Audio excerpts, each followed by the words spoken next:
नमस्कार दोस्तों, ज्ञान मीमांसा के यूट्यूब चैनल में आप सभी का स्वागत है। तो आज की इस वीडियो में हम पूरा मिडाइवल हिस्ट्री है। जैसे कि हमने प्राचीन इतिहास को इससे पहले वीडियो में कंप्लीट किया था और इस वीडियो में हम पढ़ने वाले हैं मिडाइवल हिस्ट्री को। तो देखिए, जैसे देखा होगा आपने कि प्राचीन इतिहास में हमने कैसे पढ़ा था, उसी प्रकार इसमें भी जो है हम लोग शॉर्ट में एकदम फास्ट पढ़ेंगे। लगभग आधा घंटे की वीडियो में जो है पूरे मिडाइवल हिस्ट्री को खत्म कर लेंगे। ठीक, जो इतना जो है पढ़ना आपको सबको इंपॉर्टेंट ही है। एग्जाम के लिए जो है इतना फैक्ट आपको याद रहना चाहिए। ठीक, तो चलिए हम स्टार्ट करते हैं। अगर आपको वीडियो पसंद आता है, वीडियो को लाइक कीजिएगा, अपने दोस्तों को शेयर कीजिए और चैनल में नए हो तो आप चैनल को सब्सक्राइब कर सकते हैं। ठीक, तो चलिए स्टार्ट करते हैं। यहाँ हम राजपूत काल से लेकर के जो है पूरा मुगल इंपायर तक पढ़ेंगे और साथ ही साथ इसके स्थापत्य को देखेंगे। मुगल काल में जो मध्यकालीन इतिहास रहता है उसका सबसे महत्वपूर्ण रहता है स्थापत्य काल, और इसमें जो प्रमुख विभाग रहते हैं, प्रमुख साहित्य रहते हैं और युद्ध रहते हैं, ये सभी इंपॉर्टेंट रहते हैं मध्यकालीन इतिहास से। तो इन्हीं सबको ज़्यादा फोकस करेंगे। सबसे पहले हम जो है शासकों के थ्रू पढ़ेंगे सभी वंश को अलग अलग, ताकि ये इतिहास आपको समझ आए। तो देखिए, सबसे पहला आता है मध्यकालीन इतिहास। हम पढ़ने स्टार्ट करते हैं तो वहाँ हम सबसे पहले राजपूत काल को पढ़ने स्टार्ट करते हैं। तो चलिए यहीं से स्टार्ट करेंगे। देखिए, राजपूत काल के दौरान जो है सबसे पहला वंश कौन होता है? सोलंकी वंश। सोलंकी वंश का शासन जो है अहिलवाड़ा क्षेत्र में रहता है, अर्थात ये गुजरात के क्षेत्र में रहते हैं, अहिलवाड़ा क्षेत्र में। देखिए, इस समय जो है इस वंश के प्रमुख शासकों के नाम में देखें तो भीम प्रथम थे। भीम प्रथम के शासनकाल में दिलवाड़ा के जैन मंदिर का निर्माण हुआ था। दिलवाड़ा का जैन मंदिर कहाँ है? यह जो है अरावली पर्वत की चोटी में है, गुरु शिखर के पास। तो इस मंदिर का निर्माण भीम प्रथम के कार्यकाल में हुआ था। सोलंकी वंश के शासक थे। दूसरा है मूलराज द्वितीय। वे मोहम्मद गौरी को आबू पर्वत के नीचे पराजित किए थे। तो मोहम्मद गौरी को पहले पराजित करने वाले पहले भारतीय शासक कौन थे? मूलराज द्वितीय थे, जो मोहम्मद गौरी को आबू पर्वत के नीचे पराजित किए थे। उसके बाद देखिए अगला चौहान वंश। चौहान वंश जो है इसके प्रमुख शासक के रूप में विग्रहराज चतुर्थ को जाना जाता है। इनके द्वारा संस्कृत कॉलेज की स्थापना किया गया था। उस संस्कृत कॉलेज को तोड़वाकर कुतुबुद्दीन ऐबक द्वारा 2.5 दिन का झोपड़ा बनवाया गया था। याद रखेंगे, जो 2.5 दिन का झोपड़ा है संस्कृत कॉलेज को तोड़कर बनाया गया है। उसके बाद इसी वंश के शासक है चौहान वंश के सबसे प्रमुख शासक होते हैं, सबसे प्रसिद्ध शासक है पृथ्वीराज चौहान। पृथ्वीराज चौहान तृतीय। इनके समय जो है तराइन का प्रथम युद्ध और द्वितीय युद्ध हुआ था। तराइन के प्रथम युद्ध में जो है मोहम्मद गौरी को पराजित किए थे पृथ्वीराज चौहान, और द्वितीय युद्ध में जो है ये स्वयं जो है पराजित हो जाते हैं, उनकी मृत्यु हो जाता है। 1191 में प्रथम युद्ध होता है, 1192 में जो है द्वितीय युद्ध होता है तराइन का। अब तीसरा देखिए गढ़वाल वंश। इसमें जयचंद और मोहम्मद गौरी के मध्य चंदावर का युद्ध होता है। तो जयचंद जो है गढ़वाल वंश का शासक था, जो चंदावर का युद्ध हुआ था मोहम्मद गौरी और जयचंद के बीच। इस तरह जयचंद को पराजित कर दिया जाता है गौरी द्वारा। अगर देखिए गंग वंश। गंग वंश के शासक अनंत वर्मन चोड़गंग ने पुरी के जगन्नाथ मंदिर का निर्माण किया था। तो ये जो है उड़ीसा क्षेत्र के शासक है गंग वंश। तो अनंत वर्मन चोड़गंग द्वारा जगन्नाथपुरी के मंदिर का निर्माण किया गया था, और नरसिंह वर्मन के द्वारा कोणार्क के सूर्य मंदिर का निर्माण किया गया था। तो ये दोनों जो है उड़ीसा में है, जगन्नाथ मंदिर पुरी में और कोणार्क मंदिर जो है कोणार्क में है। इनके नरसिंह वर्मन द्वारा और अनंत वर्मन द्वारा पुरी के मंदिर का निर्माण किया गया। अगला देखिए चंदेल वंश। चंदेल वंश यह जो है मध्य प्रदेश क्षेत्र, इनका शासन जो है मध्य प्रदेश क्षेत्र में था चंदेल वंश का। तो देखिए यहाँ यशो वर्मन के ने खजुराहो के कंदरिया महादेव का निर्माण किया था। तो देखिए यशो वर्मन द्वारा निर्माण किया गया है खजुराहो के कंदरिया महादेव, चतुर्भुज मंदिर का निर्माण कार्य कराया तथा खजुराहो मंदिर का निर्माण कार्य यशो वर्मन द्वारा कराया गया। तो चंदेल शासक है यशो वर्मन, उनके द्वारा जो है खजुराहो मंदिर, कंदरिया महादेव मंदिर और चतुर्भुज मंदिर का निर्माण कराया गया था। अगला देखिए लोहार वंश। लोहार वंश इसके प्रसिद्ध शासक रहे हैं हर्ष। तो हर्ष नामक प्रसिद्ध शासक थे। इनके दरबारी कवि थे कलहर। कलहर और एक थे सोमदेव। सोमदेव और कलहर दो दरबारी कवि थे। इनके रचना राजतंगड़ी है कलहर के। इसकी रचना में कौन सा? जम्मू कश्मीर के जो है इतिहास की जानकारी हमें प्राप्त होता है। तो ये जम्मू कश्मीर था लोहार वंश। चलिए अब देखिए यहाँ पूर्व मध्यकाल में विदेशी आक्रमण। तो जो है मध्यकालीन इतिहास में सबसे पहले विदेशी आक्रमण होते हैं। तो कौन कौन से विदेशी आक्रमण हुए? तो सबसे पहले होता है अरबी आक्रमण। तो अरबी आक्रमण में सबसे पहला सफल आक्रमण जो है 712 ईस्वी में मोहम्मद बिन कासिम द्वारा किया जाता है। 712 ईस्वी में याद रखेंगे मोहम्मद बिन कासिम द्वारा आक्रमण कहाँ? तक्षशिला के शासक दाहिर को पराजित किया जाता है। तक्षशिला के शासक दाहिर को पराजित। भारत में पहली बार जो है जजिया कर लगाने वाले शासक भी है मोहम्मद बिन कासिम। ठीक, तो 712 ईस्वी में किया गया था पहला अरबी आक्रमण, पहला मुस्लिम आक्रमण कह सकते हैं मोहम्मद बिन कासिम द्वारा। उसके बाद देखिए तुर्की आक्रमण। तुर्की आक्रमण प्रथम तुर्की आक्रमणकारी थे सुबुक्तगिन। सुबुक्तगिन द्वारा पहला आक्रमण किया गया। तो ये तुर्की थे, ये जो है अरबी थे मोहम्मद बिन कासिम। तो दूसरे जो है कौन हो गए? तुर्की आए थे। उसके बाद तुर्की के बाद जो है फिर मुगल आएंगे। ठीक, तो मुगल ये तुर्की को पहले पढ़ेंगे। तुर्कियों के अंदर ही पूरे दिल्ली सल्तनत के जो शासक रहेंगे मुख्य रूप से सभी जो है तुर्की संप्रदाय से रहेंगे। ठीक, तो देखिए प्रथम तुर्की आक्रमणकारी कौन थे? सुबुक्तगिन। सुबुक्तगिन जो है प्रथम तुर्की आक्रमण करी। उसके बाद मोहम्मद गजनवी ने भारत पर 17 बार आक्रमण किया था। मोहम्मद गजनवी, ये भी तुर्की आक्रमण है, 17 बार आक्रमण किए थे। प्रसिद्ध आक्रमण इनका 16वां आक्रमण था जो सोमनाथ मंदिर पर किया गया था। ठीक, कब? 1025 में। उसके बाद देखिए इनके दरबारी कवि थे मोहम्मद गजनवी के फिरदौसी। इन्होंने शाहनामा की रचना की है। और साहित्यकार कौन थे? अलबरूनी। अलबरूनी ने जो है तहकीक ए हिंद की रचना की है। और एक और साहित्यकार थे उद्बी। उद्बी द्वारा जो है तहकीक ए यामिनी नामक रचना किया गया है उद्बी द्वारा। ठीक, अब अगला देखिए मोहम्मद गौरी। तो ये भी तुर्की थे। तो ये मोहम्मद गौरी के देखिए मोहम्मद गौरी के आक्रमण। तो सबसे पहले गौरी जाटों के विरुद्ध आक्रमण। तो इनका जाटों के विरुद्ध आक्रमण किया गया एक बार। मूल राजदूती के विरुद्ध आक्रमण। पहले जाटों के विरुद्ध आक्रमण, उसके बाद जो है मूल राजदूती के विरुद्ध आक्रमण, फिर मूल राज द्वारा ही जो पराजित किया जाता है मोहम्मद गौरी को पहली बार। फिर पृथ्वीराज चौहान के विरुद्ध आक्रमण करते हैं। कहाँ जो है तराइन में। तराइन में 2 बार युद्ध लड़ा जाता है पृथ्वीराज चौहान के विरुद्ध। एक बार में पृथ्वीराज विजय होते हैं, दूसरे बार में पृथ्वीराज जो है चौहान पराजित होते हैं। फिर जयचंद के विरुद्ध आक्रमण चंदावर के युद्ध जयचंद के साथ होता है। फिर पंजाब के खोखरा जाति के विरुद्ध, पंजाब के खोखरा जाति के विरुद्ध ये जो है अंतिम आक्रमण रहता है, मोहम्मद गोरी का अंतिम आक्रमण खोखरा जाति के विरुद्ध। इसके गुलाम थे, 3 प्रमुख गुलाम थे। कुतुबुद्दीन ऐबक इसे दिल्ली को दिया जाता है, कुबाचा को सिंध क्षेत्र को, और यादव जो है गजनी क्षेत्र में शासन करेंगे। इनके 3 गुलाम रहेंगे। कुतुबुद्दीन ऐबक दिल्ली क्षेत्र, कुबाचा को सिंध क्षेत्र, यादव को गजनी क्षेत्र मिलता है। ठीक, तो इसी में से जो कुतुबुद्दीन ऐबक है वो दिल्ली सल्तनत की स्थापना करता है। ठीक, तो मोहम्मद गोरी के गुलाम था कुतुबुद्दीन ऐबक, इसके द्वारा अब गुलाम वंश की स्थापना किया जाएगा दिल्ली सल्तनत में। चलिए देखिए अब दिल्ली सल्तनत में, तो दिल्ली सल्तनत में आप सभी जान रहे हैं कि 5 वंश द्वारा जो है शासन किया जाता है, मुख्य रूप से 5 वंश द्वारा, जिसमें से पहला कौन सा है गुलाम वंश, उसके बाद जो है खिलजी वंश, फिर तुगलक वंश, सैयद वंश, फिर अंतिम है लोधी वंश। तो इनका क्रम पूछा जाता है, दिल्ली सल्तनत के जो वंश है उनका क्रम पूछा जाता है, तो आप इसे भी याद रखेंगे। सबसे पहला कौन सा रहता है गुलाम वंश, फिर खिलजी वंश, तुगलक वंश, सैयद वंश और लोधी वंश। अब फिर इनमें जो प्रमुख शासक रहे हैं उनको अब देखेंगे। ठीक, तो देखिए सबसे पहले हम गुलाम वंश को पढ़ेंगे। तो गुलाम वंश में प्रमुख शासक कुतुबुद्दीन ऐबक, उसके बाद शासक रहते हैं इल्तुतमिश। इल्तुतमिश के बाद जो है और बहुत बीच में शासक बनेंगे, रजिया सुल्तान भी बनेगी, परंतु लास्ट जो मेन रहते हैं बलबन रहते हैं। ठीक, तो ये 3 प्रमुख हैं, कुतुबुद्दीन ऐबक, इल्तुतमिश और बलबन के संबंध में हमें अच्छे से पढ़ना है। तो देखिए सबसे पहले कुतुबुद्दीन ऐबक को देखिए, इनके दरबारी कवि थे हसन निजामी। हसन निजामी की रचना है ताज उल मासीरी। ताज उल मासीरी की रचना हसन निजामी द्वारा किया गया। ये कुतुबुद्दीन ऐबक के दरबारी कवि थे। कुतुबुद्दीन ऐबक की मृत्यु जो है चौकोन, जो पोलो जैसा खेल होता है चौकोन खेलते हुए जो है लाहौर में हुआ था। इनके उत्तराधिकारी आराम सा होते हैं, परंतु आराम सा अयोग्य थे। इस कारण जो है दिल्ली के अमीरों द्वारा जो है इल्तुतमिश को जो है शासक बना दिया जाता है, और इसी इल्तुतमिश के द्वारा जो है ये वास्तविक संस्थापक माना जाता है दिल्ली सल्तनत का। दिल्ली सल्तनत का वास्तविक संस्थापक जो है इल्तुतमिश को माना जाता है, क्योंकि देखिए कुतुबुद्दीन ऐबक जो है अपना राजधानी लाहौर को बनाते हैं, परंतु इल्तुतमिश द्वारा जो है अपनी राजधानी परिवर्तित करके दिल्ली में पहली बार जो है राजधानी बनाया जाता है। इल्तुतमिश के कार्यों को देखें तो इनके द्वारा एकता प्रणाली की शुरुआत किया गया था, और तुर्कान ए चहलगानी की शुरुआत किया गया था। देखिए तुर्कान ए चहलगानी क्या था, 40 गुलामों सरदारों का एक संगठन था जिसे तुर्कान ए चहलगानी कहा जाता था। ठीक, और एकता प्रणाली जो है कर व्यवस्था वाला था। अब देखिए अगला है आक्रमण। इनके समय जो है आक्रमण हुआ था चंगेज खां का। चंगेज खां जो है माघ बरनी का पीछा करते हुए जो है भारत में पहुंच चुके थे, तो दिल्ली पहुंच चुके थे चंगेज खां जो है माघ बरनी का पीछा करते हुए, परंतु माघ बरनी को जो है इल्तुतमिश जो है अपने शरण देने से इनकार कर देते हैं। इस प्रकार चंगेज खां के आक्रमण से एक बार जो है भारत को बचाए हैं माघ बरनी को वापस भेजकर। ठीक, देखिए उसके बाद फिर इनका उत्तराधिकारी कौन होते हैं, इल्तुतमिश के उत्तराधिकारी के रूप में जो है इनके पुत्र को रुकनुद्दीन जो है उत्तराधिकारी बनते हैं, परंतु वो अयोग्य होता है। इस कारण जो है इल्तुतमिश द्वारा नियुक्त करके गए रहते हैं रजिया सुल्तान को। तो फिर रजिया सुल्तान जो है बाद में क्या बोलते हैं सुल्तान बनती है दिल्ली सल्तनत की। तो प्रथम महिला मुस्लिम शासिका बनी है रजिया सुल्तान। उसके बाद शासक बनते हैं गुलाम वंश के बलबन। तो बाद में बलबन बनते हैं। बलबन द्वारा लौह रक्त की नीति अपनाई गई थी, सिजदा और पैबोस प्रारंभ किया गया था, नवरोज त्योहार की शुरुआत किया गया था। इनके दरबारी कवि थे अमीर खुसरो। अमीर खुसरो की रचना है एक खजाइन उल फुद्दू। खजाइन उल फुद्दू अमीर खुसरो की रचना है। तो देखिए अमीर खुसरो को माना जाता है इन्होंने 7 दिल्ली सल्तनत के शासकों का जो है शासनकाल देखा है, जिसमें बलबन से लेकर के जो है इन्होंने फिरोज शाह तुगलक तक के शासकों का कार्यकाल जो है अमीर खुसरो द्वारा देखा गया है। चलिए अगला देखिए खिलजी वंश। खिलजी वंश के संस्थापक है जलाउद्दीन खिलजी। जलाउद्दीन खिलजी खिलजी वंश के संस्थापक है। चंगेज खां के पुत्र उल्गू खां का आक्रमण जो है इनके समय में हुआ था, जलाउद्दीन खिलजी के समय। उसके बाद देखिए अलाउद्दीन खिलजी, ये अपने ससुर जलाउद्दीन खिलजी को मार के जो है शासक बनते हैं हत्या करके। तो अलाउद्दीन खिलजी इन्होंने हुलिया और दाग की प्रथा स्टार्ट किया था। हुलिया सैनिकों के लिए था और ये जो दाग है ये घोड़ों के लिए था। ये दोनों प्रथा की शुरुआत अलाउद्दीन खिलजी द्वारा किया गया। सर्वप्रथम मंगोलों का आक्रमण अलाउद्दीन खिलजी के समय हुआ था। स्थायी सेना का निर्माण करने वाले पहले क्या थे सम्राट, पहले जो है सुल्तान थे अलाउद्दीन खिलजी, स्थायी सेना का निर्माण करने वाले, और बाजार मूल्य नियंत्रण व्यवस्था भी इनके द्वारा स्थापित किया गया था। चलिए अब उसके बाद देखिए तुगलक वंश। तुगलक वंश के संस्थापक कौन है, तो तुगलक वंश के संस्थापक है ग्यासुद्दीन तुगलक। इन्हें गाजी मलिक के नाम से भी जानते हैं, ग्यासुद्दीन तुगलक को। इनके द्वारा डाक व्यवस्था को पूर्ण रूप से व्यवस्थित किया गया था। डाक व्यवस्था को पूर्ण व्यवस्थित करने का श्रेय ग्यासुद्दीन तुगलक को दिया जाता है। उसके बाद देखिए मोहम्मद बिन तुगलक। मोहम्मद बिन तुगलक ये जो है इनके पुत्र होते हैं ग्यासुद्दीन तुगलक के। इनके द्वारा योजना क्या क्या योजना चलाए गए थे, इन्होंने दोआब क्षेत्र में कर बढ़ा दिया था, राजधानी परिवर्तित किया था दिल्ली से, जो है इनके द्वारा जो है देवगिरी को राजधानी बनाया गया था, दिल्ली से देवगिरी। सांकेतिक मुद्रा का प्रचलन चलाया गया था, कृषि सुधार कार्य किया गया था, कुरासन एवं कराची पर अभियान भी इनके द्वारा चलाया गया था। ठीक, तो ये जो है मोहम्मद बिन से संबंधित तथ्य है, ये क्रम से दिया गया है, इसी क्रम से आपको याद रखना है। फिरोज शाह तुगलक। फिरोज शाह तुगलक इनके दरबारी कवि थे बरनी। तो बरनी के द्वारा क्या लिखा गया था, तारीख ए फिरोज शाही। तारीख ए फिरोज शाही जो है इनकी जीवनी लिखा गया था बरनी के द्वारा। ब्राह्मणों पर जजिया कर लगाने वाले पहले शासक है, पहले सुल्तान कौन है ब्राह्मणों पर जजिया कर लगाने वाले, फिरोज शाह तुगलक।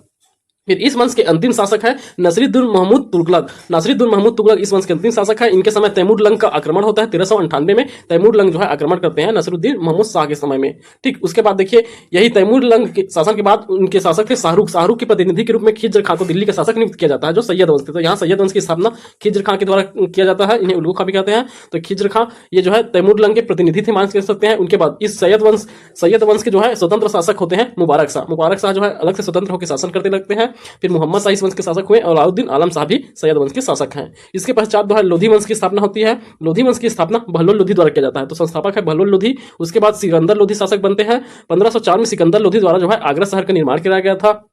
और सिकंदर लोधी जो है गुरुमुखी नामक जो है लिखा करते थे। इनका कविताएं जो है गुरुमुखी नाम से छपता था। उसके बाद देखिए इब्राहिम लोधी। इब्राहिम लोधी जो है पानीपत के प्रथम युद्ध के बाद बाबर ने पराजित किया। तो ये अंतिम शासक है लोधी वंश के इब्राहिम लोधी। इन्हें ही जो है बाबर द्वारा 1526 के पानीपत के युद्ध में जो है पराजित करके दिल्ली सल्तनत को समाप्त करके जो है मुगल एम्पायर की स्थापना करते हैं। तो मुगल सल्तनत जो है स्टार्ट होता है कब? 1526 में।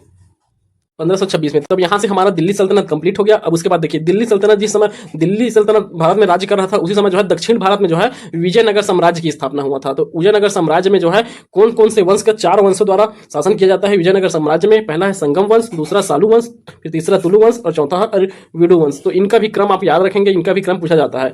संगम वंश, सालू वंश, तुलु वंश और अरविडू वंश। ठीक, अब देखिए यहाँ के जो प्रमुख शासक है उनके कार्यों को देखेंगे। तो यहाँ जो है मंदिर निर्माण के लिए ज्यादा फेमस थे। चलिए तो देखिए यहाँ संगम वंश के संस्थापक देखें तो हरिहर और बुक्का, ये 2 भाई थे हरिहर और बुक्का। इनके द्वारा जो है संगम वंश की स्थापना किया जाता है। तो और पहले शासक बनते हैं हरिहर। तो देखिए हरिहर जो है शासक बनते ही पहले इनकी राजधानी आनेगोंडी था, उसे इस स्थान को परिवर्तित करके विजयनगर को राजधानी बनाया। तो विजयनगर जो है राजधानी बनता है आनेगोंडी के स्थान पर। दूसरा देखिए बुक्का जो है 1374 में ये दूसरे शासक बनते हैं। बुक्का चीन में अपना राजदूत मंडल भेजा। तो दक्षिण विजयनगर साम्राज्य के कौन से शासक है जिन्होंने चीन में अपना राजदूत भेजा था? तो वे थे बुक्का प्रथम। उसके बाद देखिए यूरोपीय यात्री का दौरा रहता है इस समय। देखिए देवराय प्रथम के समय इटली का यूरोपीय यात्री रहता है निकोलो कोंटी। ये भारत आए थे इटली का यूरोपीय यात्री निकोलो कोंटी जो है देवराय प्रथम के समय। और देवराय द्वितीय के समय फारसी यात्री अब्दुल रज्जाक, जिन्हें फरिश्ता कहा जाता है, अब्दुल रज्जाक, वो जो है भारत आए थे। इस वंश के अंतिम शासक विरूपाक्ष द्वितीय है। इस वंश के अंतिम शासक संगम वंश के विरूपाक्ष द्वितीय। उसके बाद स्थापित होता है सालू वंश। सालू वंश के संस्थापक है नरसिंह सालू। सालू वंश के नरसिंह सुलू जो है संस्थापक है। और इमांडी नरसिम्हा इस वंश के जो है प्रसिद्ध शासक है इमांडी नरसिंह। चलिए उसके बाद देखिए तीसरा वंश, ये बहुत इंपॉर्टेंट है, तुलु वंश। और इसमें प्रमुख शासक कृष्णदेवराय जो है बहुत ज्यादा इंपॉर्टेंट है।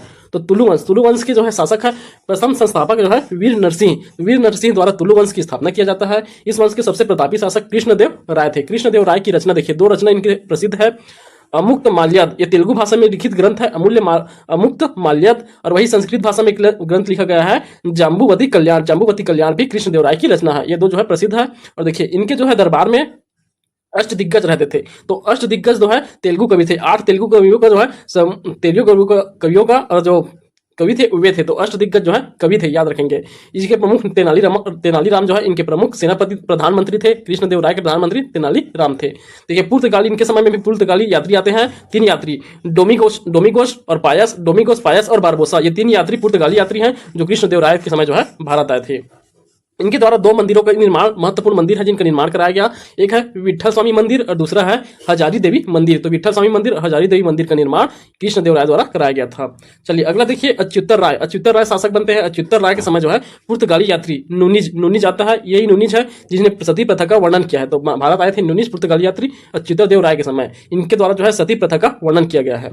उसके बाद इस वंश के अंतिम शासक होते हैं सदाशिव अंतिम शासक होते हैं। इनके समय जो है एक युद्ध होता है, उसमें जो है इनका फिर इनके शासन जो है तुलु वंश की स्थापना खत्म हो जाता है। उसके बाद जो है अरविडू। तो अंतिम शासक सदाशिव राय थे, ये याद रखना है आपको, अंतिम शासक तुलु वंश के। फिर अगला वंश है अरविडू वंश। इसके संस्थापक है तिरुमल और वेंकट द्वितीय जो है इस वंश के प्रमुख शासक है। तिरुमल और वेंकट द्वितीय अरविडू वंश के शासक। चलिए और इसे बहमनी साम्राज्य था उसी समय जो है जो विजयनगर साम्राज्य था उसके बाद जो है उसी समय जो है क्या बहमनी साम्राज्य की भी स्थापना किया गया था। बहमनी साम्राज्य के अंतर्गत कौन कौन से आते थे?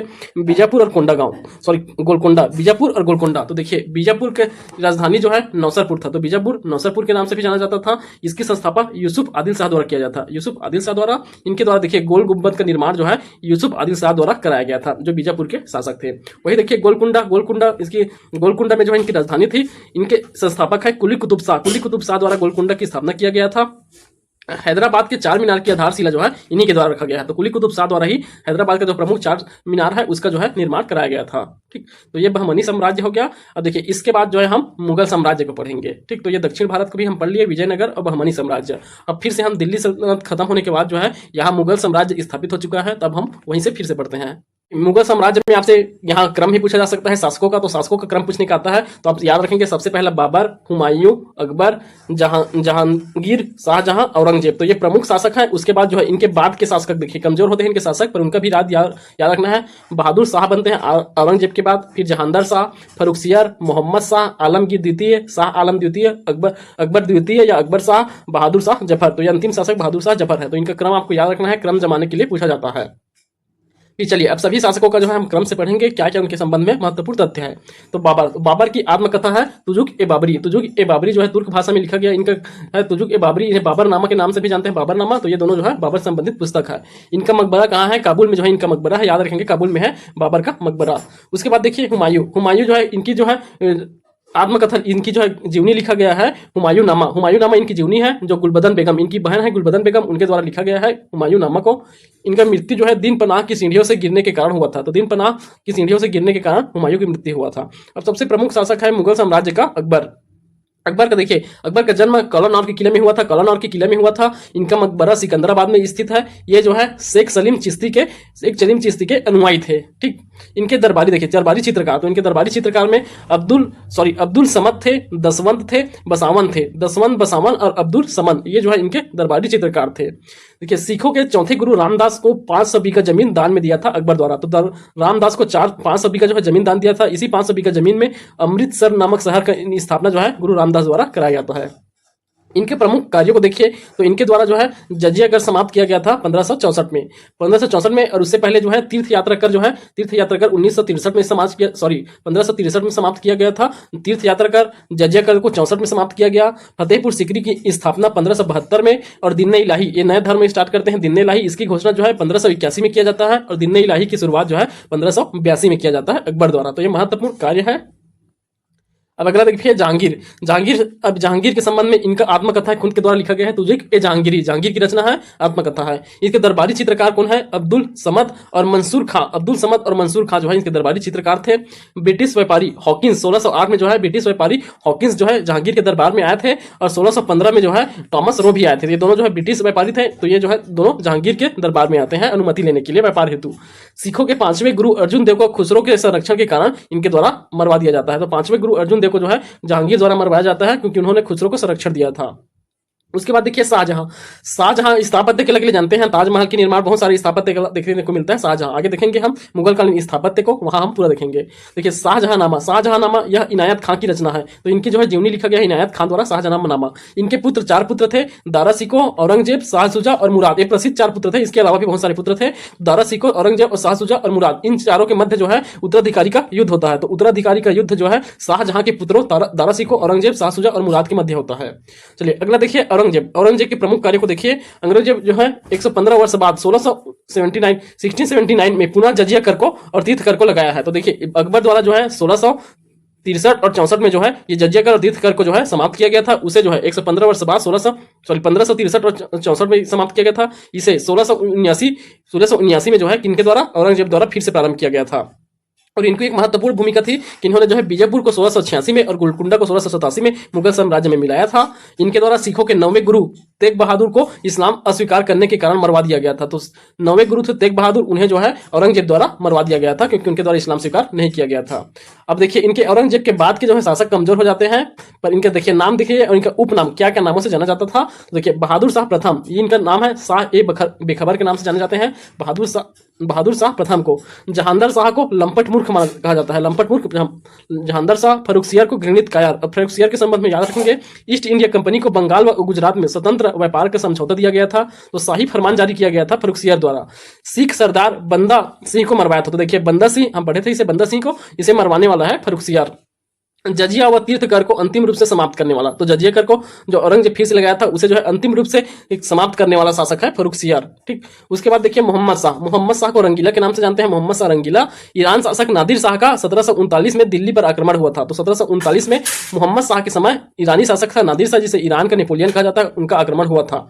सेनापति निजाम उल मुल्क ने हैदराबाद रियासत की स्थापना, तो यह भी मोहम्मद शाह के समय में ही हैदराबाद रियासत की स्थापना इनके सेनापति निजाम उल मुल्क द्वारा कराया जाता है। उसके बाद देखिए आलमगीर द्वितीय। आलमगीर द्वितीय जो है इनके कार्यकाल में प्लासी का युद्ध हुआ था 23 जून 1757 को। 23 जून 1757 को प्लासी का युद्ध आलमगीर द्वितीय के कार्यकाल में। शाह आलम द्वितीय, इसके कार्यकाल में जो है पानीपत का तीसरा युद्ध हुआ था। 1761 में पानीपत का तीसरा युद्ध हुआ था शाह आलम द्वितीय के कार्यकाल में, और साथ ही बक्सर का युद्ध भी जो है 1764 में हुआ था शाह आलम द्वितीय के कार्यकाल में ही। ठीक, उसके बाद देखिए अगला शासक है अकबर शाह। अकबर शाह इन्हें अकबर द्वितीय के नाम से जाना जाता है। इनके द्वारा राम मोहन राय को राजा की उपाधि दिया गया था, और दिल्ली महोत्सव की शुरुआत जो है अकबर शाह द्वितीय के समय ही स्टार्ट हुआ था, दिल्ली महोत्सव की शुरुआत। उसके बाद बहादुर शाह जफर, ये जो है मुगल साम्राज्य के अंतिम शासक है बहादुर शाह जफर। 1857 की क्रांति इन्हीं के समय हुआ था, और इन्हें 1857 की क्रांति का नेता नियुक्त किया गया था बहादुर शाह जफर को। इनके समकालीन एक शायर थे मिर्जा गालिब। तो मिर्जा गालिब जो शायर है, प्रसिद्ध शायर, वे बहादुर शाह जफर के समकालीन थे। ठीक, तो यहां तक हमारा क्या हो गया, तो दिल्ली मुगल साम्राज्य भी यहाँ समाप्त होता है। जो शासक है प्रमुख उनके संबंध में देख लिए। अब देखिए, अब हम जो है भारतीय इतिहास का जो मध्यकालीन इतिहास में जो स्थापत्य है उन सबको देखेंगे। तो इस स्थापत्य से प्रश्न पूछा जाता है, तो अब इसे ध्यान से देखेंगे और याद करेंगे। चलिए देखिए, कुतुबुद्दीन ऐबक द्वारा कुवैत उल इस्लाम मस्जिद का निर्माण कराया गया था, और 2.5 दिन का झोपड़ा और कुवैत उल मस्जिद का निर्माण कराया गया था। तो ये दोनों का निर्माण किनके द्वारा, कुतुबुद्दीन ऐबक द्वारा कराया गया था। इल्तुतमिश के द्वारा जो है मोइनुद्दीन चिश्ती का दरगाह बनवाया गया था अजमेर में मोइनुद्दीन चिश्ती का दरगाह। और सुल्तानगढ़ी का मकबरा अपने पुत्र के मकबरे के रूप में बनवाया था। सुल्तानगढ़ी में पहला मकबरा है, ये भारत में बनने वाला पहला मकबरा है सुल्तानगढ़ी का, इल्तुतमिश द्वारा बनवाया गया था। इस कारण जो है पहला मकबरा, इस कारण जो है इल्तुतमिश को भारत में मकबरा शैली का जनक माना जाता है। मकबरा शैली की शुरुआत करने वाला जनक माना जाता है इल्तुतमिश को। बलबन को देखिए, बलबन द्वारा लाल महल का स्थापना कराया गया था। अलाउद्दीन खिलजी द्वारा अलाई दरवाजा का और सिरी फोर्ट का स्थापना कराया गया था। गयासुद्दीन तुगलक द्वारा तुगलकाबाद का किला का निर्माण कराया गया था। तुगलकाबाद शहर बसाया, और उसके बाद तुगलकाबाद किला का निर्माण गयासुद्दीन तुगलक द्वारा। फिरोज शाह तुगलक द्वारा फिरोज शाह कोटला महल का निर्माण कराया गया था, और जौनपुर शहर का भी स्थापना कराया गया था फिरोज शाह तुगलक द्वारा। हुमायूं द्वारा दीन पनाह महल हुमायूं द्वारा बनवाया गया था। शेर शाह सूरी द्वारा पुराना किला और जीटी रोड जो है शेर शाह सूरी द्वारा बनवाया गया। उसके पश्चात देखिए शाहजहां। अब शाहजहां के द्वारा कौन सा बनवाया गया, ताजमहल, मोती मस्जिद, आगरा का मोती मस्जिद याद रखेंगे शाहजहां द्वारा, और वही दिल्ली का मोती मस्जिद है वह जो है औरंगजेब द्वारा बनवाया गया था। दीवाने आम बनवाया गया था, दीवाने खास, जामा मस्जिद जहां आरा कहा जाता है इसे जामा मस्जिद, और लाल किला, ये सभी शाहजहां द्वारा बनवाया गया था। अकबर द्वारा देखिए फतेहपुर सीकरी का किला अकबर द्वारा, बुलंद दरवाजा भी अकबर द्वारा, जहांगीर महल आगरा में अकबर द्वारा, अकबरी महल जोधाबाई का महल, और शेख सलीम चिश्ती का मकबरा, ये सभी किनके द्वारा, अकबर द्वारा स्थापित किए गए थे। उसके बाद जहांगीर को देखिए, जहांगीर का द्वारा अकबर का मकबरा बनवाया गया था सिकंदराबाद में। एतमाद उद दौला का मकबरा जो है नूरजहां द्वारा बनवाया गया था। तो नूरजहां वह जहांगीर के शासनकाल में नूरजहां द्वारा जो है एतमाद उद दौला का मकबरा बनवाया गया था। ठीक, उसके बाद औरंगजेब को देखिए, औरंगजेब के कार्यकाल में बादशाही मस्जिद मोती मस्जिद दिल्ली में बनाया गया। उसके अलावा बादशाही मस्जिद लाहौर में बनवाया गया था, और बीबी का मकबरा भी औरंगजेब द्वारा बनवाया गया था। ठीक, तो ये जो है प्रमुख स्थापत्य हैं, यहीं से प्रश्न पूछे जाते हैं, तो आप इसे याद रखिएगा। अब चलिए, अब देखिए मध्यकालीन प्रमुख विभाग है। ज्यादातर विभाग जो है दिल्ली सल्तनत काल में बना था, तो वही सब जो विभाग बना हुआ है उन विभागों को देखिए, उनका संबंध किनसे है और किस जो है विभाग से संबंध है। देखिए बलबन द्वारा जो है 2 प्रमुख विभाग बनाया गया था। दीवाने विजारत वित्त विभाग था, और दीवाने आजिर ये जो है सैन्य विभाग था। दीवाने आरिज याद रखेंगे सैन्य विभाग था, और इसी दीवाने आरिज के जो प्रमुख है उन्हें आरिज ए मुमालिक कहा जाता था। आरिज ए मुमालिक, यहाँ देखिए आरिज ए मुमालिक जो है इस दीवाने आरिज के प्रमुख होते करते थे। अगला देखिए अलाउद्दीन खिलजी के समय दीवान मुस्त खराज बना था। यह वित्त वसूली विभाग था, दीवान मुस्त खराज। अलाउद्दीन खिलजी के समय दीवान रियासत यह व्यापारिक नियंत्रण विभाग था, और दीवान मंडी यह जो है बाजार दरोगा विभाग था। बाजार का दरोगा हुआ था दीवान ए मंडी। तो ये अलाउद्दीन खिलजी के समय। वही देखिए मोहम्मद बिन तुगलक के समय दीवान ए अमीर को ही यह जो है कृषि विभाग है, बहुत इंपॉर्टेंट है ये, दीवान ए को ही कृषि विभाग था। फिरोज शाह तुगलक के समय दीवान ए खैरात बना था। सबसे ज्यादा विभाग जो है फिरोज शाह तुगलक द्वारा बनाया गया था। दीवान ए खैरात दान विभाग था। दारुल ए सफा राजकीय अस्पताल था, और दीवान ए सफा यह दवा खाना था, और साथ ही अनुवाद विभाग बनाया गया था, और बहुत सारे विभाग जो है इनके समय बनवाए गए थे। ठीक, चलिए अब देखिए अन्य महत्वपूर्ण विभाग देखें। दीवान ए ईसा, इसका संबंध जो है पत्रचार विभाग से है। दीवान ए ईसा पत्रचार विभाग से है। बरीद ए मुमालिक एक खुफिया विभाग हुआ करता था, बरीद ए मुमालिक। और बरीद किसे कहते थे, गुप्तचर को बरीद कहते थे, तो वे गुप्तचर विभाग या खुफिया विभाग हुआ करते थे। आरिज ए मुमालिक हम देखें सैन्य विभाग के अध्यक्ष रहते हैं। दीवान ए इमारत ये जो है लोक निर्माण विभाग था। दीवान ए इमारत लोक निर्माण विभाग। अमीर ए इमारत जो है भवन को देखभाल करने वाले होते थे। अमीर ए इमारत। दीवान ए इसराफ, ये जो है लेखा परीक्षा होते थे, लेखा परीक्षक होते थे दीवान ए इसराफ। उसके बाद देखिए सद्र उस सुदूर, ये धार्मिक विभाग था, धार्मिक विभाग था सद्र उस सुदूर। तो ये सभी जो है महत्वपूर्ण विभाग हैं, इन्हें आप याद रखेंगे।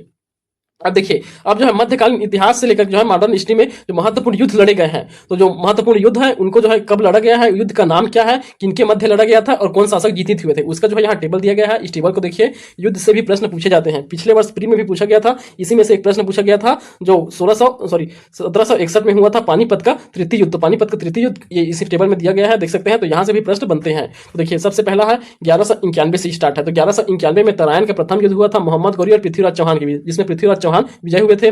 1192 में तराइन का द्वितीय युद्ध हुआ था, मोहम्मद गौरी पृथ्वीराज चौहान, मोहम्मद गौरी विजय हुए थे।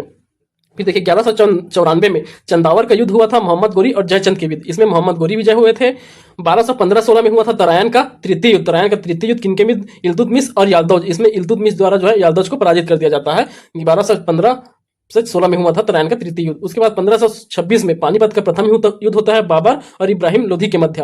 तो फिर बाबर जो है इसमें विजय होता है। तो देखिए, बाबर की सहायता इसमें राणा सांगा, मेदिनी राय द्वारा किया जाता है। फिर बाबर जो है यहाँ पानीपत के युद्ध को जीतने के बाद फिर से राणा सांगा के ऊपर अलग से आक्रमण करते हैं, मेदिनी राय के ऊपर अलग से आक्रमण करेंगे। तो देखिए, बाबर का पहला 1526 का युद्ध हो गया। बाबर के महत्वपूर्ण 4 युद्ध हैं, तो 4 महत्वपूर्ण बाबर द्वारा लड़े गए हैं।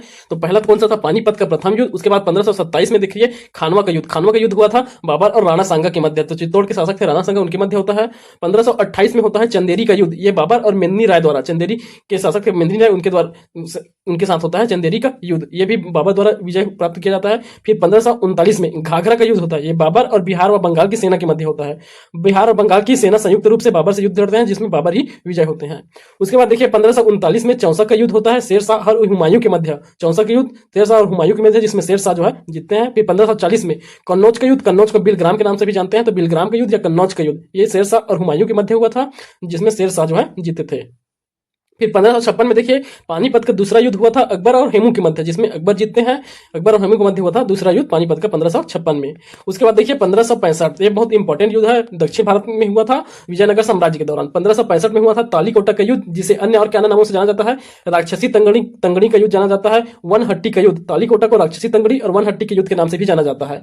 विजयनगर साम्राज्य एक तरफ थे और दूसरे तरफ जो है बीजापुर, गोलकुंडा, बिदर और अहमदनगर, इन चारों की जो है संयुक्त सेना था। और विजयनगर, इसमें जो है कौन जीतते हैं, बीजापुर वाले जो संयुक्त सेना है उनका विजय होता है, अली आदिल शाह का। और विजयनगर से इस समय जो है सदाशिवराव जो है इस समय जो है युद्ध लड़ रहे थे तालीकोट युद्ध में। ठीक, उसके बाद देखिए 1576 में आप सबको पता है हल्दी घाटी का युद्ध। हल्दी घाटी का युद्ध अकबर और महाराणा के मध्य हुआ था, अकबर जो है जीतते हैं। 1601 में असीरगढ़ का युद्ध, ये अकबर और मिरन बहादुर असीरगढ़ का राजा था, उनके मध्य होता है। अकबर और मिरन बहादुर के मध्य अकबर, ये होता है असीरगढ़ में, असीरगढ़ का युद्ध। उसके बाद 1658 में धर्मट का युद्ध। तो देखिए यहाँ से क्या स्टार्ट होता है, ये उत्तराधिकारी का जो युद्ध देखे थे ना हम, शाहजहां के पुत्रों के बीच जो उत्तराधिकारी का युद्ध होता है वो यही युद्ध है। तो कौन कौन सा युद्ध होता है, ये धर्मट का युद्ध औरंगजेब और दारा सिकोह के मध्य होता है, जिसमें औरंगजेब सभी युद्ध को जीतते जाएगा।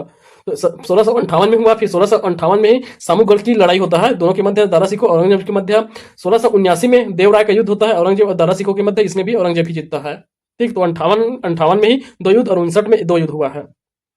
अब इसे देखिए खेड़ा का युद्ध, तो ये मराठा से संबंधित युद्ध है। मराठा काल के दौरान 1707 में, तो 1707 में होता है खेड़ा का युद्ध, ये साहू जी और ताराबाई के मध्य हो जाता है, जिसमें साहू जी जीतते हैं। 1757 में प्लासी का युद्ध होता है, यह लॉर्ड क्लाइव और सिराजुद्दौला के मध्य होता है। सिराजुद्दौला बंगाल का नवाब था, लॉर्ड क्लाइव जो है अंग्रेजों की ओर से नेतृत्व कर रहा था, अंग्रेजी सेना का, लॉर्ड क्लाइव जीतते हैं इसमें। उसके बाद 1759 में बेदरा का युद्ध होता है। बेदरा का युद्ध डच और अंग्रेज के मध्य होता है, जिसमें अंग्रेज जो है डचों को पराजित करके पूर्ण रूप से जो है भारत से भाग भेज देते हैं 1759 का बेदरा के युद्ध से।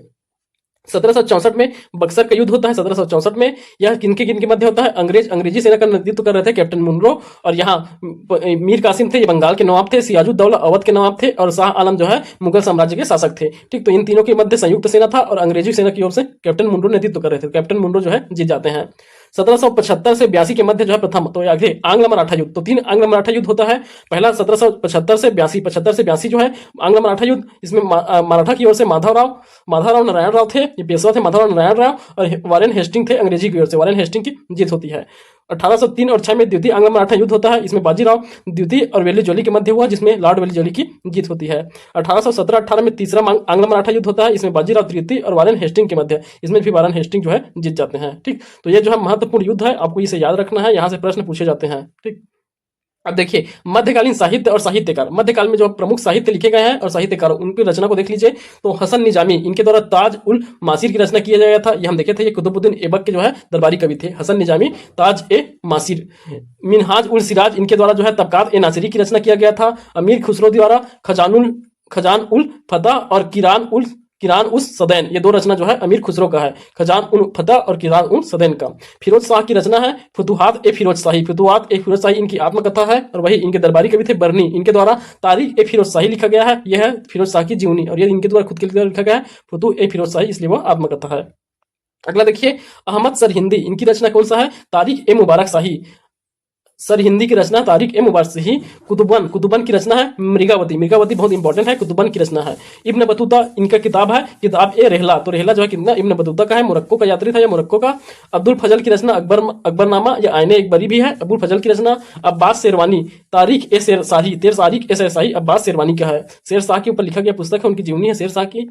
मुतमाद खा इनकी रचना कौन सा है, इकबाल नामा ए जहांगीरी मुतमाद खा की रचना है। दारा सिको की रचना याद रखेंगे मजमा उल बहनैन दारा सिको की रचना है। निजामुल मुल्क तुसी सियासत नामा जो है निजामुल उल तुसी की जो है रचना है, तुसी सियासत नामा।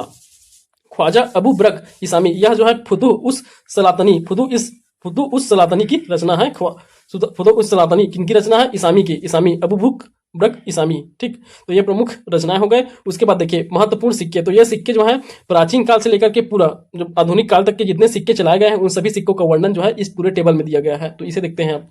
तो चलिए देखिए महत्वपूर्ण सिक्कों में सबसे पहले निष्क, ये गले का हार होता, वैदिक काल के दो सिक्के थे, निष्क और सतमान नामक दो सिक्के देखे थे। निष्क गले के हार के रूप में रहता था, सतमान जो है 100 गायों का समूह होता था, ठीक। देखिए आहत सिक्के पूर्व मौर्य काल के हैं, 14 सिक्के जो है ये सातवाहन काल में चलते थे, ठीक। वही दिनार जो है कौन से काल में चले हैं, दिनार सोने के सिक्के ये गुप्त काल में चलते थे, ठीक। यहाँ देखिए सिंगलोई चांदी का सिक्का था, फारसी राजा दरवायु द्वारा चलाया गया था। दरवायु ये दारा प्रथम था जिनके पहला फारसी आक्रमण ईरानी विदेशी आक्रमण था दारा प्रथम का, इनके द्वारा सिंगलोई चांदी का सिक्का का चलाया गया था। करसापड़ चांदी के सिक्के होते थे, मौर्यकालीन अशोक के द्वारा चलाया गया था करसापड़ नामक चांदी के सिक्के। देखिए कनिष्क के द्वारा 3 प्रकार के सिक्के चलाए गए थे, सतमान निष्क और कांकनी जो है कनिष्क के द्वारा चलाए गए थे। और वही देखिए ये सल्तनत कालीन सिक्के हैं। उससे पहले यहाँ ऊपर को देख लीजिए, रूपक ये चांदी के सिक्के हैं, चंद्रगुप्त द्वितीय के शासनकाल में। कौड़ी जो है राजपूत काल में चलने वाले सिक्के थे, कौड़ी। उसके बाद चलिए अब यहाँ से हम देखेंगे ये दिल्ली सल्तनत कालीन है। टंका चांदी के सिक्का हुआ करता था और जीतल जो है तांबा का सिक्का हुआ करता था। यह जो है इल्तुतमिश के द्वारा जारी किया गया था, टंका चांदी का और जीतल तांबा का सिक्का। उसके बाद देखिए रुपया चांदी का सिक्का हुआ करता था। यह शेर शाह सूरी ने पहली बार जो है भारतीय मुद्राओं में रुपया कहा था, भारतीय मुद्राओं को रुपया सबसे पहले शेर शाह सूरी द्वारा कहा गया था, रुपया चांदी का सिक्का चलाया था। उसके बाद देखिए मुहर और दाम नामक सिक्का अकबर द्वारा चलाया गया था। मुहर जो है सोना का सिक्का होता था और दाम जो है तांबा का सिक्का होता था, दाम। उसके बाद देखिए यहाँ जहांगीर द्वारा निसार नामक तांबा के सिक्का चलाया जाता था, जहांगीर द्वारा निसार नामक तांबा के सिक्का चलाया गया। शाहजहां द्वारा जो है तांबा का सिक्का आना नाम से तांबा का सिक्का चलाया गया। देखिए अंग्रेजों द्वारा जो है सबसे पहले करेंसी रुपया का प्रयोग किया गया था। अंग्रेजों के द्वारा कागजी रुपया का प्रयोग पहली बार करेंसी रुपया के रूप में सबसे पहली बार अंग्रेजों द्वारा 1806 में बैंक ऑफ बंगाल की स्थापना किया गया था अंग्रेजों द्वारा 1806 में, और यही जो है करेंसी रुपया के रूप में जो है प्रयोग किया गया था, ठीक। देखिए उसके बाद और देखिए ये जो है सिक्कों पर लेख लिखा गया है उसके संबंध में। देखिए गजनवी एक शासक था, मुस्लिम शासक था, जिसने पहली बार जो है अपने चांदी के सिक्कों में संस्कृति में मुद्रा लेख लिखवाए थे। मोहम्मद गौरी के सिक्कों में है माता लक्ष्मी के चित्र देखने को मिलता है मोहम्मद गौरी के सिक्के में। हुमायूं भिस्ती निजाम इन्होंने जो है चमड़े के हुमायूं ने जो है एक भिस्ती को जो निजाम नामक भिस्ती को जो है चमड़े के सिक्के दिए थे, चमड़े के सिक्का जो है दिया गया था हुमायूं द्वारा। मोहम्मद बिन तुगलक इनके द्वारा सांकेतिक मुद्रा का चलाया गया था मोहम्मद बिन तुगलक द्वारा। फिरोज शाह तुगलक द्वारा सरसगनी सिक्का, जो 6 जीतल सिक्का होते थे वे सरसगनी सिक्का कहलाते थे, जो फिरोज शाह तुगलक द्वारा चलाया गया था। अब देखिए यहाँ सिक्कों का इतिहास दिया गया है, भारतीय जो सिक्के चले हैं उनका इतिहास। तो प्रथम सिक्का चलाने के जो पहला श्रेय जाया जाता है फारसियों को, फारसियों द्वारा चलाया गया था पहला सिक्का हम देखे हैं, अभी देखें हम यहाँ ये सिगलोई चांदी का सिक्का जो है दारा प्रथम द्वारा चलाया गया था, फारसी शासक था दारा प्रथम द्वारा पहला सिक्का। उसके बाद देखिए प्रथम सोने के सिक्का देखें, तो प्रथम सोने सिक्के के चलाने का श्रेय जो है यवनों को दिया जाता है, बैक्ट्रियन समूह यवनों के बैक्ट्रियन समूह को, इंडो ग्रीक शासकों को दिया जाता है प्रथम सोने के सिक्के चलाने का श्रेय। तो उसके बाद देखिए कनिष्क द्वारा शुद्ध सोने के सिक्के चलाते थे, तो कनिष्क तो कुषाण वंश को जाता है श्रेय शुद्ध सोने के सर्वाधिक शुद्ध सोने के सिक्के चलाने के। और वही सर्वाधिक सोने सिक्के किन से वंश के प्राप्त हुए हैं, गुप्त काल में सर्वाधिक सोने के सिक्के चलाए गए थे। सर्वाधिक मुद्रा जो है अंग्रेजों द्वारा चलाया गया सर्वाधिक मुद्रा, ठीक।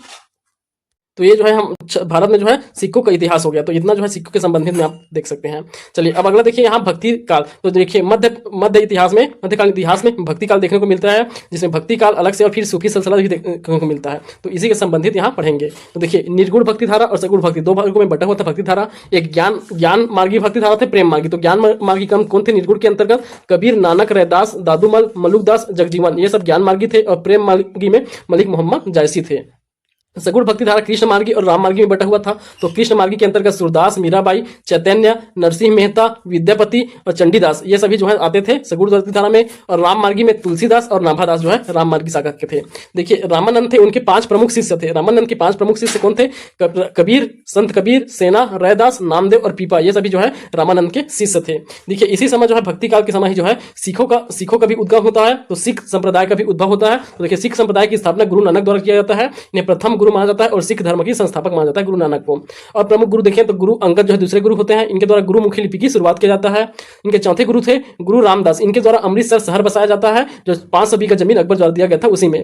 फिर 5वें गुरु होते हैं अर्जुन देव। इनके द्वारा स्वर्ण मंदिर का निर्माण कराया जाता है और इन अर्जुन देव को जो है जहांगीर द्वारा मरवा दिया जाता है।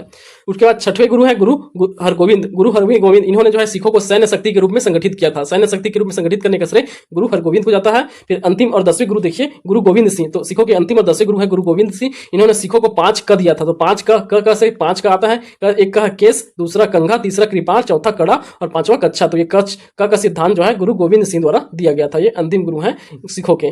उसके बाद देखिए सूफी सिलसिला। तो सूफी सिलसिला में प्रमुख सूफी सिलसिला को देखिए उनके संस्थापक तो चिश्ती संप्रदाय की स्थापना ख्वाजा अब्बू अब्दाल द्वारा किया गया था। और भारत में जो है इसकी स्थापना मोइनुद्दीन चिश्ती द्वारा किया गया था। अन्य संत मोइनुद्दीन चिश्ती, निजामुद्दीन औलिया, कुतुबुद्दीन बख्तियार काकी और बाबा फरीद, ये सभी चिश्ती संप्रदाय से संबंधित है, चिश्ती सिलसिला से।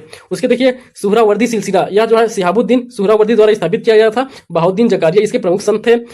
कादरी सिलसिला शेख अब्दुल कादरी द्वारा स्थापित किया गया था। मोहम्मद गौस इसके जो है प्रमुख संत थे। नक्शबंदी सिलसिला बहाउद्दीन नक्शबंदी द्वारा स्टार्ट किया गया था। यह जो है शेख अहमद सरहिंदी जो है इस सिलसिले से संबंधित प्रमुख संत थे। ठीक, उसके बाद सतारी सिलसिला देख सकते हैं, अब्दुल्ला सतारी द्वारा स्थापित किया गया। फिर दौसी सिलसिला शेख सरफुद्दीन या द्वारा स्थापित किया गया था। और रसानिया सिलसिला मियां बयाजिद अंसारी द्वारा स्थापित किया गया था। तो ये जो है प्रमुख सिलसिला और संस्थापक हो गए। देखिए अब लास्ट देख लीजिए मराठाकालीन प्रमुख संधियों को देख लीजिए। अब मराठाकालीन ये भी मध्यकालीन से संबंधित पढ़ सकते हैं। देखिए सबसे पहले 1665 में पुरंदर की संधि हुआ था, जयसिंह और शिवाजी के मध्य हुआ था। 1665 में पुरंदर की संधि जयसिंह और शिवाजी के मध्य। दूसरा देखिए संगोल की संधि, ये 1750 में हुआ था। बालाजी बाजीराव और राजाराम द्वितीय के मध्य हुआ था। संगोला की संधि 1750 में। सूरत की संधि 1775 में हुआ था, रघुनाथ राव और ईस्ट इंडिया कंपनी के मध्य। सालाबाई की संधि 1782 में हुआ था, माधवराव नारायण राव और अंग्रेज के मध्य। बेसिन की संधि 1802 में हुआ था, बाजीराव द्वितीय और अंग्रेजों के मध्य। नागपुर की संधि 1816 में हुआ था, भोसले व अंग्रेजों के मध्य।